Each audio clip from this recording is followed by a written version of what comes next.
오늘 하나님께서 우리에게 주신 말씀은 룻기 1장 1절부터 22절까지의 말씀입니다. 사사들이 치리하던 그 땅에 흉년이 드니라. 유다 베들레헴의 한 사람이 그의 아내와 두 아들을 데리고 모압 지방에 가서 거류하였는데 그 사람의 이름은 엘리멜렉이요 그의 아내의 이름은 나오미요 그의 두 아들의 이름은 말론과 기런이니 유다 베들레헴 에브라 사람들이더라. 그들이 모압 지방에 들어가서 거기 살더니 나오미의 남편 엘리멜렉이 죽고 나오미와 그의 두 아들이 남았으며 그들은 모압 여자 중에서 그들의 아내를 맞이하였는데 하나의 이름은 오르바요 하나의 이름은 룻이더라. 그들이 거기에 거주한 지 10년쯤에 말론과 기런 두 사람이 다 죽고 그 여인은 두 아들과 남편의 뒤에 남았더라. 그 여인이 모압 지방에서 여호와께서 자기 백성을 돌보시사 그들에게 양식을 주셨다 함을 듣고 이에 두 며느리와 함께 일어나 모압 지방에서 돌아오려 하여 있던 곳에서 나오고 두 며느리도 그와 함께하여 유다 땅으로 돌아오려고 길을 가다가 나오미가 두 며느리에게 이르되 너희는 각기 너희 어머니의 집으로 돌아가라. 너희가 죽은 자들과 나를 선대한 것 같이 여호와께서 너희를 선대하시기를 원하며 여호와께서 너희에게 허락하사 각기 남편의 집에서 위로를 받게 하시기를 원하노라 하고 그들에게 입 맞춤에 그들이 소리를 높여 울며 나오미에게 이르되 아니니이다. 우리는 어머니와 함께 어머니의 백성에게로 돌아가겠나이다 한지라. 나오미가 이르되 내 딸들아 돌아가라. 너희가 어찌 나와 함께 가려느냐. 내 태중에 너희의 남편 될 아들이 아직 있느냐. 내 딸들아 되돌아가라. 나는 늙었으니 남편을 두지 못할지라. 가령 내가 소망이 있다고 말한다든지 오늘 밤에 남편을 두어 아들들을 낳는다 하더라도 너희가 어찌 그들이 자라기를 기다리겠으며 어찌 남편 없이 지내겠다고 결심하겠느냐. 내 딸들아 그렇지 아니하니라. 여호와의 손이 나를 치셨으므로 나는 너희로 말미암아 더욱 마음이 아프도다 하매 그들이 소리 높여 다시 울더니 오르바는 그의 시어머니에게 입 맞추되 룻은 그를 부쫓았더라. 나오미가 또 이르되 보라 내 동서는 그의 백성과 그의 신들에게로 돌아가나니 너도 너의 동서를 따라 돌아가라 하니 룻이 이르되 내가 어머니를 떠나며 어머니를 따르지 말고 돌아가라 강권하지 마옵소서. 어머니께서 가시는 곳에 나도 가고 어머니께서 머무시는 곳에서 나도 머물겠나이다. 어머니의 백성이 나의 백성이 되고 어머니의 하나님이 나의 하나님이 되시리니 어머니께서 죽으시는 곳에서 나도 죽어 거기 묻힐 것이라. 만일 내가 죽는 일 외에 어머니를 떠나면 여호와께서 내게 벌을 내리시고 더 내리시기를 원하나이다 하는지라. 나오미가 룻이 자기와 함께 가기로 굳게 결심함을 보고 그에게 말하기를 그치니라. 이에 그 두 사람이 베들레헴까지 갔더라. 베들레헴에 이를 때 온 성읍이 그들로 말미암아 떠들며 이르기를 이가 나오미냐 하는지라. 나오미가 그들에게 이르되 나를 나오미라 부르지 말고 마라라 부르라. 이는 전능자가 나를 심히 괴롭게 하셨음이니라. 내가 풍족하게 나갔더니 여호와께서 내게 비어 돌아오게 하셨느니라. 여호와께서 나를 징벌하셨고 전능자가 나를 괴롭게 하셨거늘 너희가 어찌 나를 나오미라 부르느냐 하니라.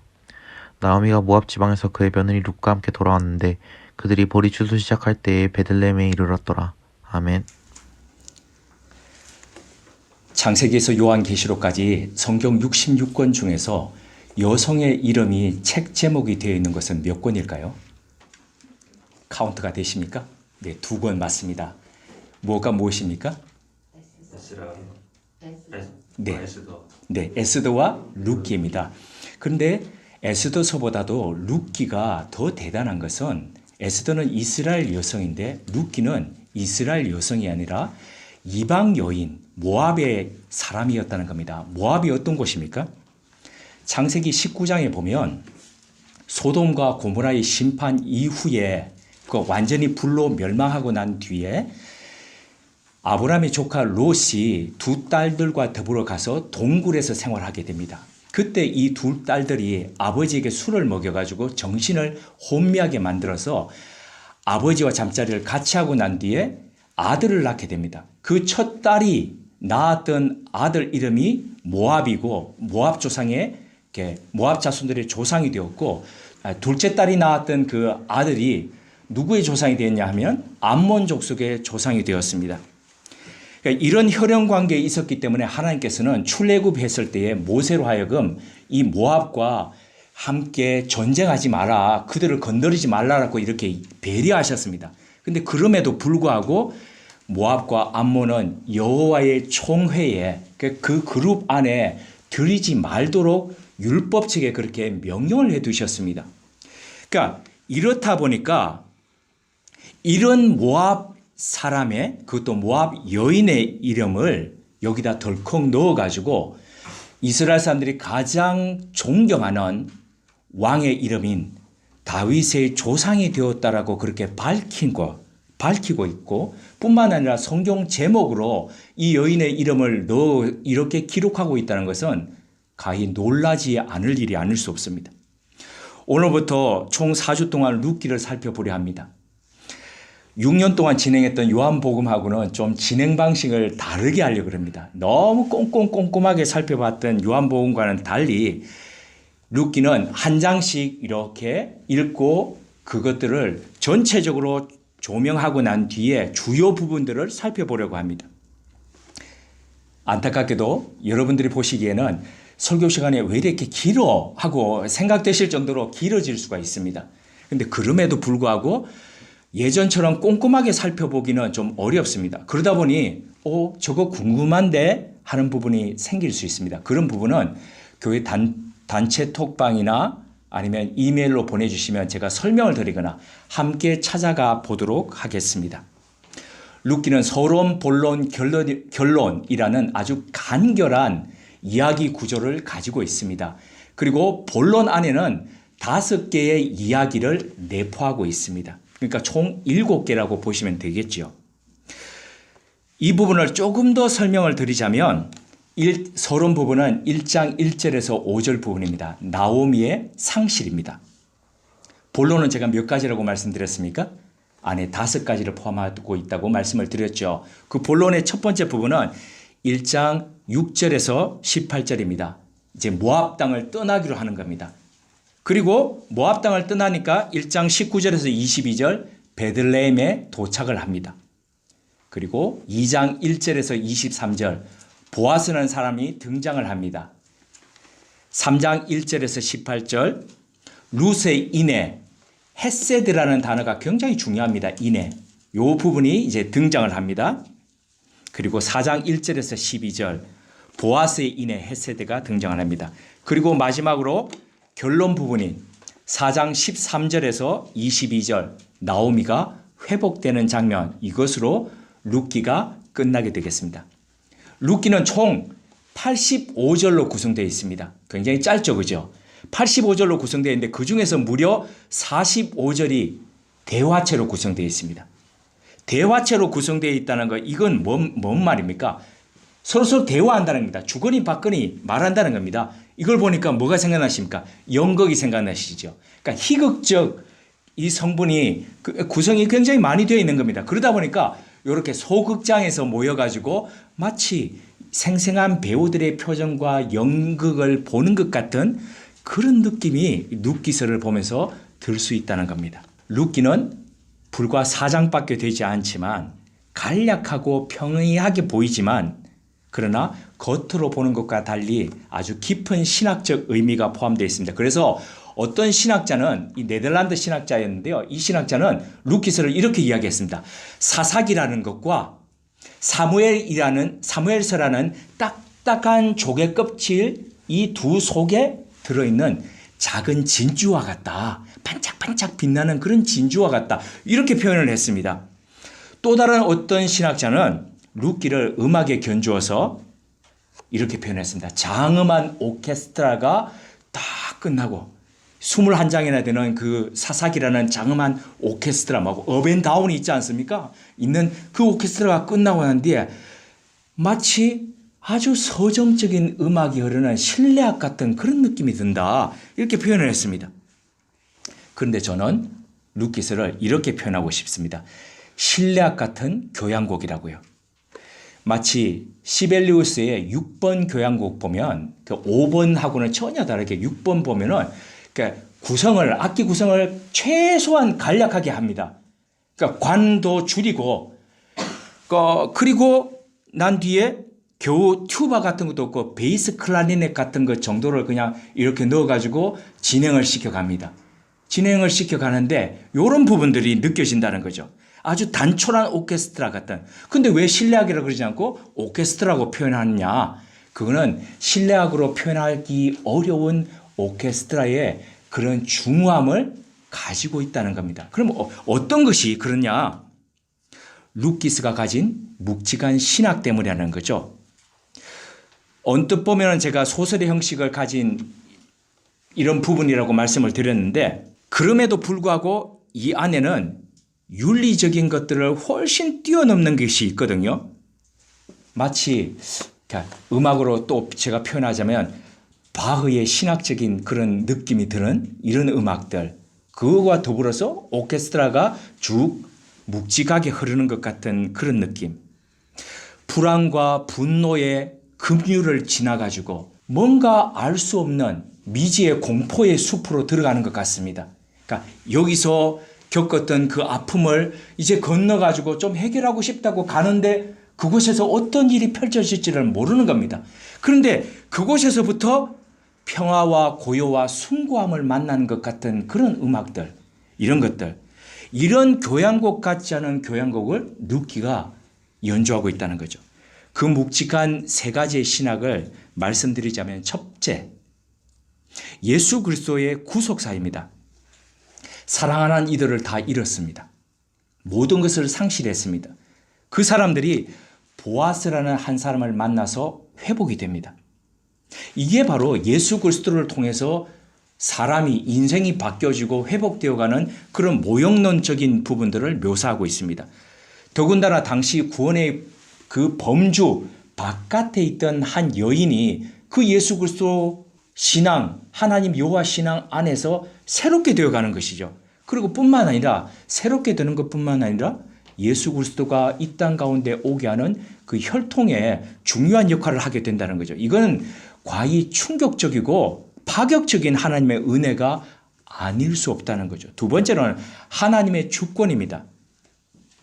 룻기는 그냥 보면 나오미와 룻이라고 하는 가엾고 힘없는 여성, 그 여성에게 카메라가 이렇게 초점이 맞춰져 있는 것처럼 보입니다. 하지만 주요 인물들의 대사를 보면은 진짜 주인공이 누구인지를 알 수 있습니다. 총 85구절이라고 말씀드렸지요. 그 중에서 무려 23구절이 하나님에 대해서 이야기하고 있습니다. 이 중에서 2구절은 해설자의 말하는 언급이고 나머지 21개는 대화 속에 그 사람들의 인물들의 대화 속에 들어있다는 겁니다. 그러니까 대화하는 이 인물들이 하나님의 주권을 인정하고 있다는 겁니다. 자신들의 인생을 누가 인도하고 계신지를 그들이 파악하고 있다는 겁니다. 그리고 그 하나님이 그들의 발걸음을 인도하실 뿐만 아니라 그 하나님에 의해서 어떻게 될지 이런 부분을 믿고 있다는 증거입니다. 하나님은 룻기의 모든 사건 가운데서 끊임없이 일하십니다. 그리고 마침내 상실과 소멸로 끝날 것 같았던 나오미와 룻의 이 인생을 체험과 또 다른 생명으로 바꾸게 하십니다. 셋째로는 배후에 계신 하나님입니다. 룻기의 주인공들은 자기 뜻대로 선택합니다. 하나님께 묻고 하나님께 구하고 하는 것들은 생략되어 있습니다. 다른 성경의 주인공들하고는 좀 다르다는 거죠.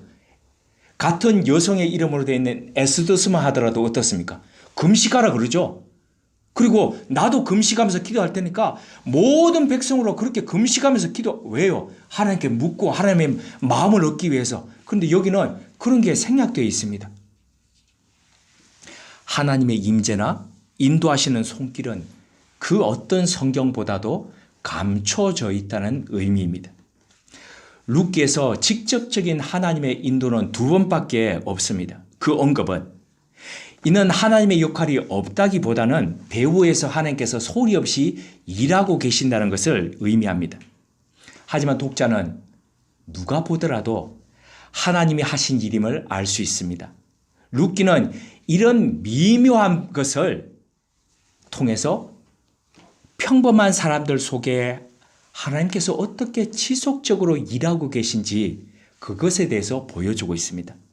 보다 자세한 설명을 룻기서의 이 부분에 해당하는 부분을 만날 때에 그때 다시 설명드리도록 하겠습니다. 룻기의 줄거리를 간략하게 살펴보겠습니다. 줄거리 아주 오늘 봤던 우리 1장의 줄거리 아주 간략합니다. 흉년이 들었습니다.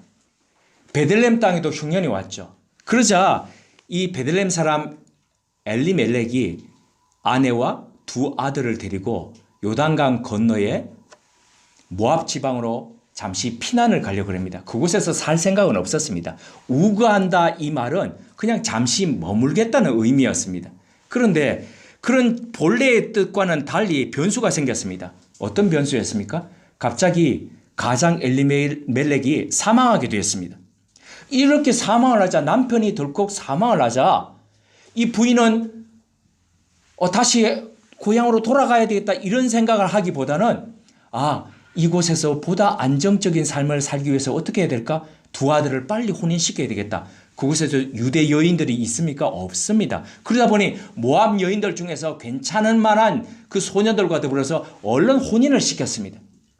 그래서 안정을 추구했습니다. 그런데 여기에 또 생각과 다른 일들이 일어났습니다. 그렇게 산 지 10년 만에 말론과 기련이라는 두 아들마저도 일찍 세상을 뜨고 말았습니다. 남편이 죽었습니다.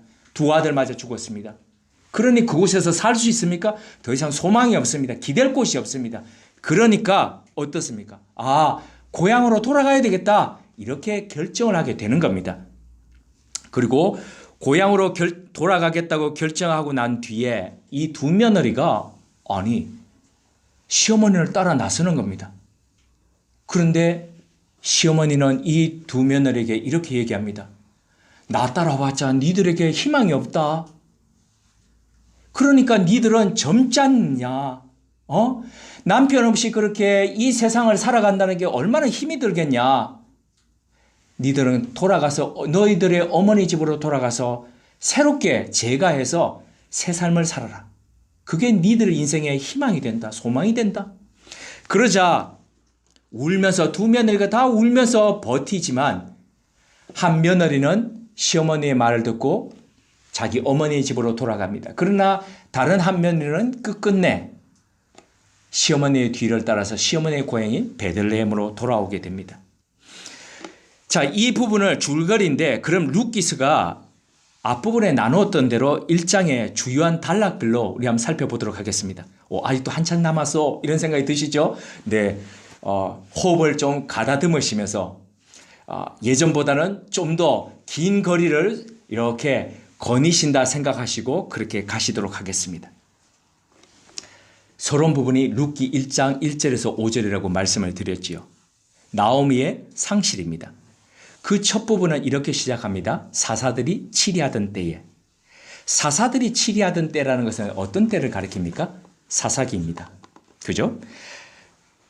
자, 이 사사기가 어떤 시대라고 설명할 수 있겠습니까? 사사기가 어떤 시대입니까? 여호수아가 가나안 땅을 점령을 했습니다. 그리고 난 뒤에 12지파에게 땅을 분할했습니다. 맞습니까? 근데 12지파 중에서 한 지파는 땅을 부여받지 못했습니다. 맞습니까? 이게 이상하지 않느냐? 12지파에게 분할을 했다면서 한 지파는 분할받지 못했다니. 그런데 그 12지파 안에 본래 12지파에 레위 지파가 들어가야 되는데 거기는 레위가 들어가지 않은 12지파가 됩니다. 어떻게 12지파가 됩니까? 요셉의 자손 므낫세 지파가 2분의 1이 되어가지고 하나는 요단강 동편에 하나는 요단강 서편에 이렇게 반 지파로 나누게 됩니다. 그러니까 요 므낫세 지파가 두 지파를 형성하게 된 거죠. 그러니까 12지파가 그렇게 땅을 분할받고 난 뒤에 레위 지파는 땅을 주지 않았습니다. 그리고 난 뒤에 그 12지파가 흩어져 있는 그 성읍들 48개에 골고루 레위 지파를 흩었습니다. 그리고 그곳에서 살아가게 했습니다. 왜 그렇게 했을까요? 왜 레위 지파를 그렇게 흩었을까요? 그곳에서 제사장으로서 율법 교사로서 하나님의 말씀을 가르치며 예배하는 공동체로 만들라라는 그런 뜻이었습니다. 그런데 그렇게 그곳에서 자리했던 레위들이 그 역할들을 제대로 감당했습니까? 못했습니다. 못하다 보니까 어떻게 되었습니까? 레위 자신들도 그 역할을 감당하지 못할 뿐만 아니라 사사기서 보면 마지막에 보면 누가 이 타락의 마지막 이 방점을 찍습니까? 레위 사람입니다. 레위 사람도 철저하게 타락했습니다. 그러다 보니까 지도 못하고 남들도 가르치도 못하고 모범도 안 되고 이러다 보니 각자 소견에 지 마음대로 하고 싶은 대로 다 하는 그런 세상이 됐습니다. 그런데 지 마음대로 다 하는 그런 세상이 되었는데 사람들이 죄 짓는 것이 흉이 되었느냐? 아니요. 왜요? 나도 짓고 지도 짓고 모두가 다 지으니까 그게 흉이 안 되는 겁니다. 죄가 안 되는 겁니다. 그런 혼탁한 시대가 바로 사사기였습니다. 그래서 여기에 보시면은 어떤 사이클이 되냐면 죄를 짓습니다. 죄를 짓고 하나님이 심판을 합니다. 그러니까 백성들이 회개를 하죠. 회개를 하니까 하나님께서 사사를 보내서 구원을 시킵니다. 구원을 시키니까 평화가 옵니다. 평화가 되니까 어떻습니까? 살만하니까 다시 죄를 짓습니다. 이게 반복이 되는 겁니다. 무려 350년간 7번의 이 사이클이 반복되는 것이 사사기입니다. 몇 년 동안요? 350년 동안. 몇 번의 반복요? 7번의 반복. 이게 사사기입니다.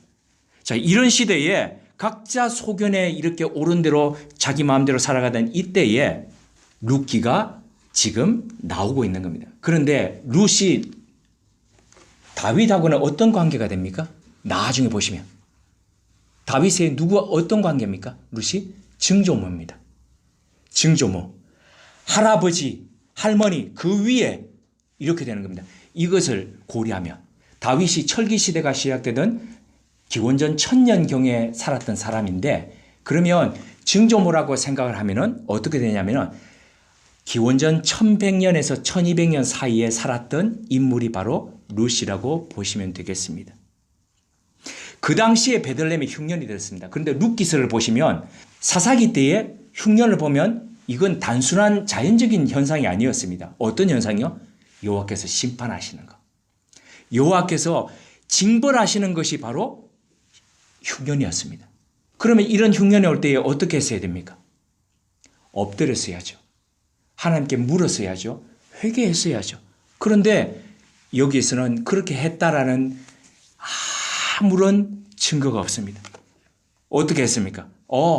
그냥 얼른 이 흉년을 모면해야지 싶어서 그러면 어떡합니까? 저쪽 땅 보니까 괜찮대. 근데 그 땅이 어떤 땅입니까? 이방 땅입니다. 이방 땅이라는 게 단순히 오늘날 우리가 외국 땅 가는 거 이런 거하고는 다른 겁니다. 그냥 신앙 공동체를 벗어나가지고 이방 사람들 속에서 그냥 섞여가지고 그냥 그 사람들처럼 살아가는 것, 이게 그런 모습입니다. 그들은 밥이 우선이었습니다. 밥과 직장이 우선되다 보니 신앙은 뒷잔이었습니다. 아니 사람이 먹고 살아야지요. 요즘같이 어려운 때에 직장을 구한다는 게 어딥니까? 이렇게 생각할 수 있습니다. 네, 맞습니다. 일리 있습니다. 하지만 당장에 급한 것을 우선적으로 좇아서 살다 보면 정말 중요한 것을 우리는 잃어버리고 살 수 있습니다. 엘리멜렉의 집안이 그러했습니다. 그의 이름의 뜻이 엘리멜렉. 엘이라는 게 하나님입니다. 멜렉라는 게 왕이라는 뜻입니다. 그럼 뭐 합성하면 뭡니까? 하나님이 왕이다 이런 뜻입니다. 자, 사사시대에 어땠습니까? 주요한 센텐스가 이거였지 않습니까? 이스라엘의 왕이 없으므로 각자 소견에 옳은 대로 행하였더라. 그런데 이 부모가 엘리멜렉의 부모가 자녀를 낳고 난 뒤에 어떻게 이름을 지었습니까? 엘리멜렉. 아니야. 니들은 왕이 없다 그러지만 이스라엘의 왕은 하나님이시야. 자식에게 그런 이름을 지었습니다. 그런 이름을 지은 부모의 신앙이 얼마나 여기에 엿보입니까? 그런데 뿐만 아니라 뭡니까? 그렇게 교육했겠죠. 양육했겠죠. 그런데 이 아들이 덜컥 그 부모 이후에 자기가 이렇게 살아가면서 전혀 여호와가 하나님의 왕이라는 그런 모습을 보이지 않고 묻지도 않고 자기 소견에 옳은 대로 여전히 그렇게 지금 선택을 하는 겁니다. 그리고 온 가족을 그렇게 이끌고 있습니다. 집안의 가장이 영적으로 바로 서야 그 집안이 신앙으로 바로 설 수 있습니다. 이전에 이런 생각을 가지고 신앙생활을 같이 했던 한 집사님 이야기가 떠올랐습니다. 이분 이야기에 의하면 그리스도인 집안에는 명목상 가장과 영적인 실제 가장이 존재한다고 합니다. 물론 그 가장이 같을 수도 있습니다. 다를 수도 있고요. 그런데 이 집사님 집안에서 부부가 이렇게 이제 결정하기로 한 겁니다. 오늘부터 시작해가지고 성경 통독을 가장 먼저 마치는 사람이 우리 집안의 영적 가장이 되기로 하자. 그렇게 결정을 한 겁니다. 그리고 시작했습니다. 다음 날 남편이 출근을 했습니다. 부인이 내가 가장이 되어야 되지, 영적 가장이 돼야지 라는 욕심에 성경책을 찾아서 읽으려고 하는데 집안을 다 찾는데도 성경이 안 보이는 겁니다. 그러니까 어떻습니까? 아무리 찾아도 그 많던 성경이 안 보이니까 못 찾고 그날 낮이 지난 겁니다. 저녁이 되어서 남편이 퇴근해서 물었습니다. 성경책이 없다고. 알고 봤더니 남편이 영적 가장을 안 뺏기려고 다 숨겨놓고, 자기는 직장에 가면 못 읽으니까 숨겨놓고 출근한 겁니다. 이 집사님의 이야기를 떠올리다 보니까 영적 가장 하는 이런 부분들이 생각이 났다는 겁니다. 다시 엘리멜렉 집안으로 돌아갑니다. 집안의 가장이 신앙의 기준이었고 영적 분별력이 흐릿하면 온 가족이 수렁으로 빠져듭니다. 그래서 적어도 집안에 한 명은 깨어 있어야 됩니다. 깨어 있어 가지고 날씨의 변화를 감지하고 그에 따라서 옷을 입고 우산을 준비하고 하듯이 그렇게 준비토록 해야 됩니다. 한 사건에 온 집안 식구들이 다 온통 시선이 빼앗겨 가지고 일희일비할 때에 그 뒤에서 일하시는 하나님의 손길을 보면서 그 집안 사람들을 다독이면서 신앙으로 격려하고 이렇게 세워주고 잡아줄 줄 알아야 합니다. 그리고 중보해야 합니다. 이것을 엘리멜렉이 놓치고 말았습니다. 그 결과가 앞서 1장 줄거리에서 말씀드렸듯이 잠시 우리 머물다가 여기서 가야지 우가한다는 말, 머물다가 가야지 했다는 그것에서 덜썩 주저앉아 가지고 그냥 살게 되다가 남편이 그곳에서 죽어 가지고 그곳 땅에, 이방 땅에 남편을 묻게 되었습니다. 의지할 남편이 사라진 부인 나오미는 영적 가장이 되기를 포기한 채 두 아들을 얼른 모압 여인과 결혼시켜서 안정을 구하고자 했습니다. 그런데 보십시오. 지금까지 우리 인생이 우리가 계획한 대로 한치 오차도 없이 그렇게 잘 진행되었습니까? 그렇지 않습니다. 계획했던 것보다는 그것대로 되지 않은 경우가 허다합니다. 원하는 대로 됐던 경우보다는 원하지 않는 경우로 됐던 경우가 더 많습니다. 그럼에도 불구하고 우리는 이전에 했던 그 방식, 안 됐던 방식을 그대로 잡고 고수하고 있지는 않습니까? 실험실에 보면은 1번 시약을 넣어가지고 안 되면 2번을 넣습니다. 2번을 넣어서 안 되면 3번을 넣고 계속 대입을 해서 맞는 것을 골라냈고 그걸 적용을 시킵니다. 결과를 얻기 위해서. 신앙도 마찬가지 아닙니까? 내 마음대로 해가지고 내 결정대로 해가지고 묻지도 않고 해가지고 안 됐다면 적어도 물으면서 그렇게 가야 되지 않겠습니까? 하나님께 묻고 그분의 답을 구하면서 그렇게 가야 되지 않겠습니까? 여기서 우리의 패착이 시작합니다. 아무리 건강하게 살아도 우리의 인생이 100년이라 그럽니다. 성경에서 모세가 얘기하던 것보다도 훨씬 많습니다. 강건하면 80이라고 그랬는데 그것보다 훨씬 많습니다. 그런데 적어도 지금까지 그러면은 우리 마음대로 그렇게 결정하고 살았다면 이제 이후에라도 하나님께 좀 묻고 가야 하나님 앞에 섰을 때 면이 서지 않겠습니까?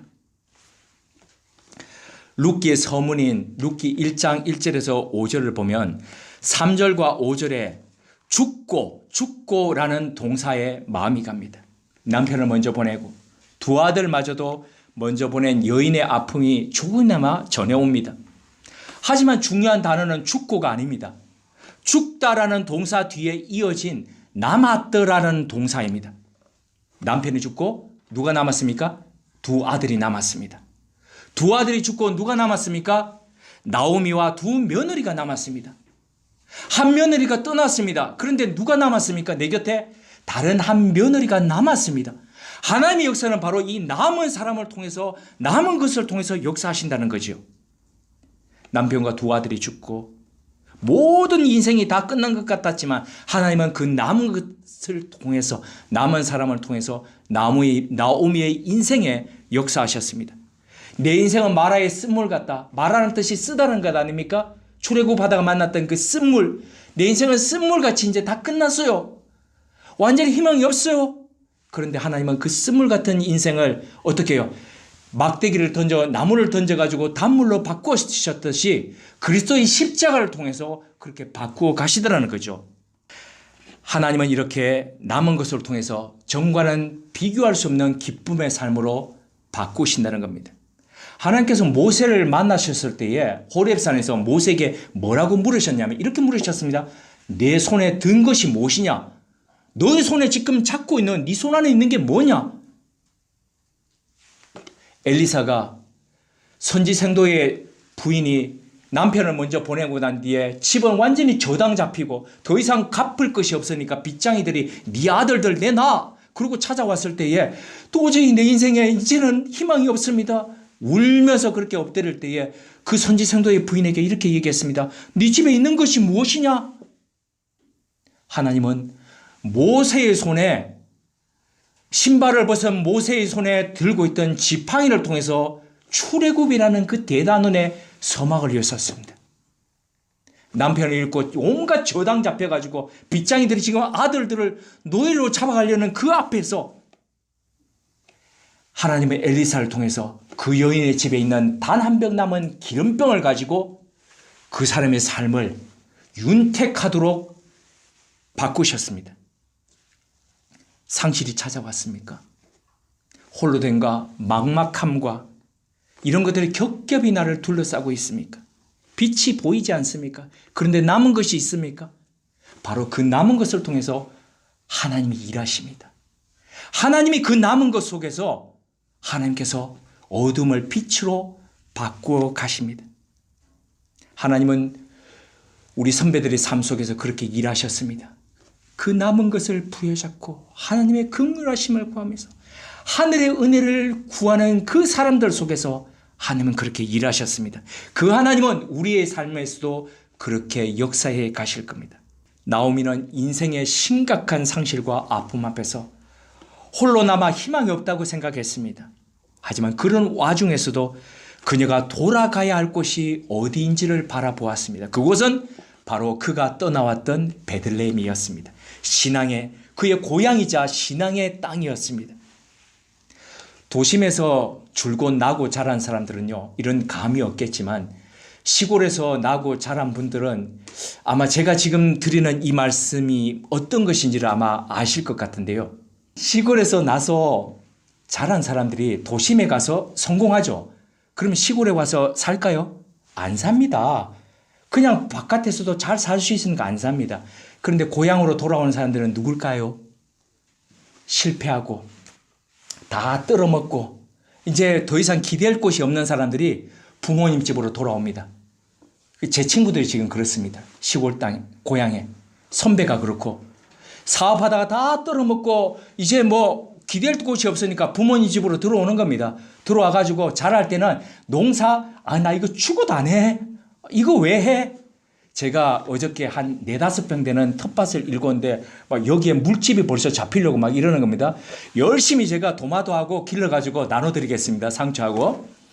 자, 이렇게 막 이 삽질하고 꽃갱이질 하는데 물집 들고 이런 거, 어릴 때 해보면요, 추구도 안 하고 싶습니다. 그런데 할 게 없으니까 고향으로 돌아와가지고 지금 하우스 만들고 그러면서 겨울 내내 해가지고 지금 가지 출하하고 오이 출하하고 이러면서 새로운 인생을 지금 시작하고 있습니다.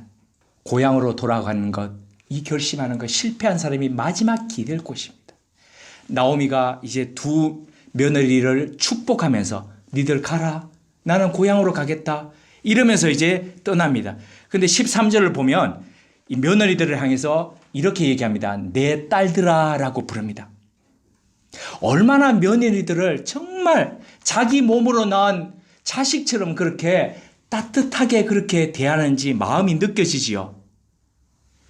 이에 두 며느리가 그 어머니의 말을, 시어머니의 마음을 아니까 소리 높여서 울면서 이렇게 오르반은 떠나고 입을 맞추고 시어머니에게 입을 맞추고 떠납니다. 이를 보면서 나오미는 다른 며느리인 룻에게도 네 동서처럼 너도 네 어머니에게로 돌아가라. 그리고 새 출발하라 라고 권합니다. 그런데 나오미는 이 말을 하면서 시어머니를 끝까지 따릅니다. 룻기 1장 16절에서 17절입니다. 우리 같이 한번 읽어보시겠습니다. 룻기 1장 16절에서 17절 말씀요. 함께요. 시작. 룻이 가로되 나로 어머니를 떠나며 어머니를 따르지 말고 돌아가라 강권하지 마옵소서. 어머니께서 가시는 곳에 나도 가고 어머니께서 유숙하시는 곳에서 나도 유숙하겠나이다. 어머니의 백성이 나의 백성이 되고 어머니의 하나님이 나의 하나님이 되시리니 어머니께서 죽으시는 곳에서 나도 죽어 거기 장사될 것이라. 만일 내가 죽는 일 외에 어머니와 떠나면 여호와께서 내게 벌을 내리시고 더 내리시기를 원하나이다. 아멘. 이 구절은요, 신학대학원 입학시험 가운데 필수 암송 구절 속에 들어있습니다. 그래서 저는 한 20년 전에 외웠던 이것을 아직도 외우고 있습니다. 이만큼 사람들이 중요하다고 생각하고 좋아합니다. 그리고 설교를 주로 많이 합니다. 언제 할까요? 5월달 어버이날 될 때, 주일 될 때에 이 설교를 참 많이 합니다. 참 아름답다라고 얘기합니다. 한번 살펴보십시오. 그런데요, 이게 정말 룻의 인생에서도 아름다운 말이었을까요? 이거 보시면은 한참을 모르는 바보 같은 이야기입니다. 뭘 몰라도 모르는 겁니다. 고대 근동에서 여인이 남편을 잃고 홀로 살아간다는 건 이거는요, 아무 보호막이 없는 겁니다. 안전망이 사라진 겁니다. 안전망 없이 공중근에 타는 것과 똑같습니다. 떨어지면 어떻게 됩니까? 그냥 죽는 겁니다. 그런데 이 철저한 남성 중심 사회에서 여인 홀로 살아남기도 힘든데 노동력도 안 돼요. 힘도 없어요. 그런 나이든 노모를 모시고 시어머니를 모시고 그 어머니까지 봉양하면서 그렇게 살아가겠다. 이거 어떤 겁니까? 같이 죽자는 얘기입니다. 같이 굶어 죽자는 그 얘기입니다, 지금. 그 지금 이야기를, 그 선택, 어리석은 결정을, 최악의 결정을 바로 지금 이 룻이 하고 있는 겁니다. 그런데도 우리는 이 결정을 아름다운 결정이라고 이야기합니다. 믿음의 선택이라고 이야기합니다. 왜입니까? 그 최악의 결정을 최상의 결정으로 만들어줄, 뒤바꿔주는 하나님이 계시기 때문입니다. 그래서 아름다운 겁니다. 그런데 참 아이러니한 것은 우리는 이것을 아름답다라고 이야기하면서도 우리는 이런 결정하지 않습니다. 이런 결정하는 거, 이런 선택하는 거 우리는 꺼립니다. 왜입니까? 눈에 봐도 이거는 손해거든요. 우리는 철저하게 이익을 따져가지고 선택을 합니다. 한눈에 봐도 그건 어리석기 때문입니다. 그래서 우리의 믿음이, 우리의 선택을 보면 우리의 믿음이 머리로만 하는 믿음이구나. 우리의 이 신앙이라는 것이 실제적이지 않고 매우 사변적이구나라는 것들을 우리는 확인하게 됩니다. 어쩌면 이것이 우리로 하여금 실생활 가운데서 능력 있는 그리스도인으로 살지 못하는 그 이유가 되는, 원인이 되는 그 일일지도 모릅니다. 히브리서 기자의 말을 빌리자면, 그래서 믿음은 바라는 것들의 실상이요 보지 못하는 것들의 증거라는 겁니다. 믿음은 지금 앞에 보이는 이것을 선택하면서 가는 것이 아니라 보이지 않는 그 너머의 것들을 선택하면서 가는 거거든요. 그러니까 주위 사람들이 볼 때는 어떻습니까? 어리석어 보입니다. 왜 쓸데없이 그거 이익도 안 되는 그걸 부여잡으면서 가느냐, 이렇게 볼 수 있는 겁니다. 그런데 믿음은 어떻습니까?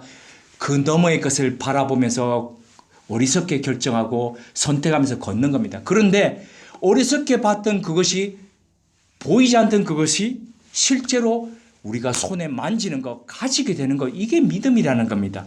그걸 지금 룻과 나오미가 보여주는 겁니다. 이 표본이 되는 겁니다. 여기서 근본적인 질문을 한번 드리겠습니다. 룻이 이런 최악의 선택을 기꺼이 하게 된 이유가 뭘까요? 그건 바로 룻의 이 선택 앞에 시어머니의 사랑이 있었기 때문입니다. 그 사랑을 룻이 받았기 때문입니다. 이방인인 나를, 내 입장에서 볼 때는 외국인 시어머니가 자기 온 마음을 다해서 내 딸아라고 할 정도로 그렇게 아끼고 사랑해준 그것 때문이라는 거죠. 그 사랑 때문에 모압 사람을 업신 여기는 이스라엘 땅으로 기꺼이 가서 이주해서 살겠다라고 지금 결정하는 겁니다. 그 사랑 때문에 시어머니가 믿던 그 하나님도 기존에 자기가 어릴 때부터 믿어오던 민족신을 버리고 그 시어머니가 믿던 하나님을 믿으며 살겠다고 결심하는 겁니다. 힘이 사람을 바꾸지 않습니다. 말이 사람을 변화시키지 않습니다. 만약 힘으로 또는 말로 사람을 했는데 사람이 바뀌는 것, 변화되는 것 같으면은 그건요, 굴복이고 물리적인 변화이지 화학적인 변화, 완전한 변화가 아니라는 거죠. 사람을 진정으로 변화되게 하는 것, 그것은 바로 사랑입니다. 사마천의 사기 손자 오기 열전에 보면 오기라는 사람이 나옵니다. 이 사람은 참 빛과 더불어서 그림자도 아주 짙은 사람인데요. 이 손자 오기 열전에 오기에 관한 이 오기 장군에 관한 이야기가 이런 일화가 전해집니다.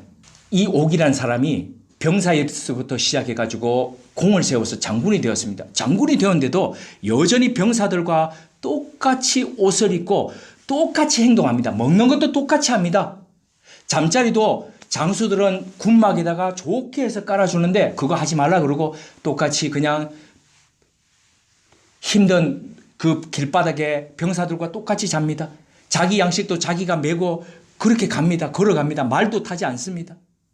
그런데 어느 날은 엉덩이에 종기가 난 군사를 보면서 병사를 보면서 그걸 어떻게 짰냐면 자기 입으로 그 엉덩이의 고름을 다 짜내가지고 낫게 해주는 겁니다. 그 얘기 소식이 너머에 고향 땅에 있는 그 병사의 고향 땅에 있는 어머니가 들었습니다. 그때 그 어머니가 어떻게 반응을 했냐면 엉엉 하면서 울더라는 겁니다. 그래서 이웃 사람들이 물었습니다. 아니 이런 얘기를 듣고 왜 그렇게 통곡하면서 우십니까? 그 어머니가 이렇게 얘기했답니다. 오래전에 그 오기 장군이 내 아이의 아버지의 엉덩이에 종기 난 것을 입으로 빨아주었습니다. 그랬더니 그 아버지가 내 남편이 전쟁통에서 온 힘을 다해서 그 장군을 위해서 싸우다가 전쟁터에서 죽었습니다. 전사했습니다. 아마도 그 내 아들도 어느 때 어느 곳인지는 모르겠지만 지 아버지처럼 그렇게 아마 그 장군을 위해서 목숨을 다해서 하다가 그렇게 죽게 될 겁니다. 그러니까 그렇게 우는 겁니다. 진실한 사랑은 이렇게 사랑을 받은 사람을 반응케 합니다. 살면서 누군가를 이렇게 사랑해 보신 적이 있습니까? 이런 사랑 받아보신 적이 있으십니까? 우리 삶은 이런 사랑으로 살아가는 겁니다. 비록 그것이 최악의 결정이고 손해보는 선택이더라도 그 안에 사랑이 있다면 하나님은 그 사랑을 재료 삼아서 우리의 그 최악의 선택을 최상의 선택으로 바꾸어 주실 겁니다. 나오미의 사랑과 룻의 선택이 이것을 증거합니다. 한 번 더 호흡하시고요. 조금 더 이제 하시면 이제 갑니다. 오늘날 모압 지역에서 베들레헴 지역까지 한 100km 정도가 됩니다. 도로가 지금 닦여져 있기 때문에 그 정도 되는 겁니다. 요단강 동편에서부터 시작해서 이렇게 사회 위쪽으로 올라가 가지고 요단강을 건너서 서편으로 이렇게 가서 이렇게 약간 내려가 예루살렘을 지나서 한 8에서 10km 정도 내려가면 베들레헴이 나옵니다. 100km 정도의 도로가 형성되어 있습니다. 그런데 과거에 도로가 이렇게 안 닦여 있던 지금부터 3200년 전 그때는 아마도 거의 지금의 2배의 거리를 그렇게 돌아 갔어야 할지 모릅니다. 이 위험한 곳, 그것도 국경을 넘어서 가는 곳, 누가 갑니까? 여인 둘이 그렇게 가는 것, 이주하는 이 짐 저 짐 이고지고 그렇게 가는 것이 수월했겠습니까? 강도 위험과 산의 위험과 그 강의 위험과 얼마나 더했겠습니까? 그런데도 이 여인들이 지금 그 위험한 곳을 갑니다. 얼마나 행색이 초라하고 또 몰골이 말이 아니었을 겁니다. 아마도 나오미는 그런 자신을 고향 사람들이 못 알아보기를 원했을지 모릅니다. 10년 전이니까 시간도 지났으니까. 그런데 베들레헴에 들어갔더니 성경을 보니까 베들레헴 성읍이 온통 다 덜썩덜썩 하면서 오, 나오미가 왔다. 저희가 나오미네. 그러고 소리치더라는 겁니다. 아유, 얼마나 부끄러워서 그냥 고개를 돌리고 싶었겠습니까? 그래서 나오미가 이렇게 이야기합니다. 20절에서 21절인데요. 출애굽기에 아까 마라를 쓴물이라는 마라를 인용하면서 그렇게 합니다. 우리 20절 21절을 같이 읽으시겠습니다. 나오미가 그들에게 이르되 나를 나오미라 칭하지 말고 마라라 칭하라. 이는 전능자가 나를 심히 괴롭게 하셨음이니라. 내가 풍족하게 나갔더니 여호와께서 나로 비어 돌아오게 하셨느니라. 여호와께서 나를 징벌하셨고 전능자가 나를 괴롭게 하셨거늘 너희가 어찌 나를 나오미라 칭하느냐 하니라. 나오미의 이 말은 4가지 동사로 요약할 수 있습니다. 첫째, 전능자가 나를 심히 어떻게 했다고요? 괴롭게 하셨다. 둘째, 여호와께서 나로 텅텅 비어 돌아오게 하셨다. 셋째, 여호와께서 나를 징벌하셨다. 넷째, 여호와께서 전능자가 나를 괴롭게 하셨다. 나오미는 첫째와 넷째에는 엘샤다이가 뭡니까? 창세기 17장에 등장하죠. 엘샤다이, 전능한 하나님. 그 전능한 하나님이라고 할 때 샤다이, 전능하다는 이것을 들어가지고 그 전능자께서 나를 그렇게 만드셨다라고 얘기합니다. 그리고 두 번째, 세 번째에서는 출애굽기 3장 14절에서 모세가 만났던 그 하나님, 어떤 하나님요? 야훼, 그 여호와를 일컬으면서 그 여호와 스스로 있는 그분께서 나를 이렇게 비게 만드셨고 괴롭게 하셨다. 이렇게 지금 이야기하고 있는 겁니다. 무슨 얘기입니까? 하나님이 내 인생의 구석구석마다 조목조목 개입하셔가지고 나를 이렇게 오늘날처럼 텅텅 비고 괴롭고 쓴물처럼 만드셨다는 겁니다. 어떻게 보면 나오미의 이 말은 무척 비관적이고 회의적으로 보입니다. 하지만 그 속에 누구도 부인하지 못할 하나님의 주권이 지금 들어있습니다. 그 하나님의 주권, 하나님이 그렇게 하셨다는 하나님의 주권에 대한 경험적 고백과 인정이 녹아져 있다는 거죠. 나오미는 그 하나님 앞에서 지금 벌벌 떨면서 울고 있는 겁니다. 그런데 나오미가 발견하지 못한 중요한 한 가지가 있습니다. 그것은 바로 하나님의 은혜를 뜻하는 헤세드입니다. 4장에 4장으로 구성되어 있는 이 룻기서에 무려 7번이나 등장하는 중요한 단어, 중심축이 되는 단어, 하나님의 은혜 헤세드입니다. 그 하나님의 긍휼, 하나님의 마음인데 룻기 1장 22절에 거기에 복선에 깔려 있습니다. 그 헤세드는 이 부분에는 드러나지 않고 깔려 있습니다. 함께 우리 봉독하시겠습니다. 나오미가 모압 지방에서 그 잡은 모압 여인 룻과 함께 돌아왔는데 그들이 보리 추수 시작할 때에 베들레헴에 이르렀더라. 하나님의 섭리는 나오미와 룻이 고향 땅에 도착할 시기를 어떤 때로 정하셨습니까? 1년 중에서 보리 추수할 때에. 보리 추수할 바로 그때에 지금까지 쓴물과 같고 완전히 내 인생은 망가져서 하는 인생이 새롭게 시작할 수 있는 그 지금 움직임을 발단이 되는 틀을 하나님께서 반전 상황의 틀을 지금 여기에서 마련해 놓고 계시다는 겁니다. 룻과 보아스가 어디서 만납니까? 바로 이 추수하는 때 만나거든요. 하나님은 지금 그걸 지금 그 하나님의 인애와 은혜가 지금 어디서 될지 마련될지 그 지금 무대 세팅을 지금 해놓고 계신다는 거죠. 마라와 같은 쓴물의 인생이 기쁘고 감사한 인생으로 뒤바뀌어 줄 수 있는 서막이 이렇게 조용히 울리고 있는데요. 이 본격적인 부분은 다음 주에 나누도록 하겠습니다. 룻기 오늘 1장을 정리해 보겠습니다. 3200년 전에 나오미와 룻이 당했던 이 상실의 삶과 선택을 보시면서 무슨 생각이 드셨습니까? 출애굽의 감격도 가나안의 이 승리도 망각한 채 반역의 역사를 반복하던 사사들이 다스리던 이때에 사람들은 각자 자기 소견에 옳은 대로 행하면서 그렇게 살아갔습니다. 모든 것을 다 자기 마음대로 하더라도 죄가 되지 않았습니다.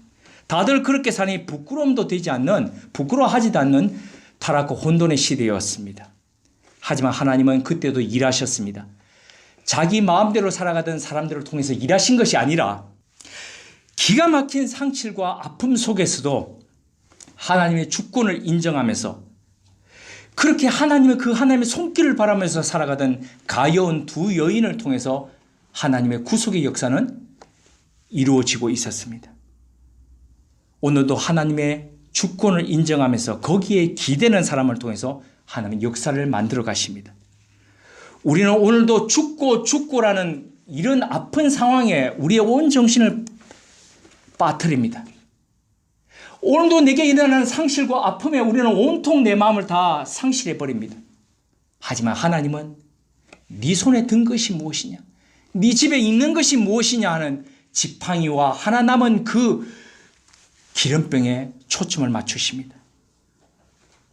그리고 그 남은 것을 통해서 하나님은 우리 최악의 상황들을 최상의 인생으로 바꾸어 가십니다. 그것이 바로 하나님의 일하심입니다. 나오미의 눈에는 하나님의 심판과 징벌만이 보였지만, 하나님의 헤세드는 보이지 않았지만, 하나님의 헤세드는 깨닫지 못했지만, 그러나 그 속에서도 하나님의 헤세드는 일하고 계셨습니다. 그 하나님의 긍휼과 은혜는 바로 오늘 우리의 삶의 자리에서도 변함없이 자리하고 있습니다. 이 하나님의 신실하심을 믿기에 이번 한 주도 하나님의 사랑으로, 하나님의 그 사랑에 기대어서 사랑 때문에 최악의 결정을 기꺼이 하는 우리들이 되었으면 합니다. 그것으로 인해서 인생 최고의 반전을 만끽하시길 주님의 이름으로 축복드립니다. 하나님의 헤세드가 넘치도록 함께 하시기를 제가 기원드립니다. 함께 기도드리겠습니다. 상실이 찾아올 때, 아픔이 녹아들 때 주여 우리로 이리 살게 하옵소서. 믿음이 있기에 보이지 않는 길 보게 하시고, 믿음이 있기에 남은 것 드리게 하옵소서. 사랑하기에 손에 드는 길 선택게 하시고, 사랑하기에 나를 드림으로 같이 살게 하소서. 모든 이들이 어리석다 하여도, 다른 이들이 인정하지 않아도 보이지 않는 하나님의 손길을 믿으며 전능자의 손을, 여호와의 얼굴을 구하며 어둠을 밝혀가는 행복자 되게 하소서. 예수님 이름으로 기도드립니다. 아멘.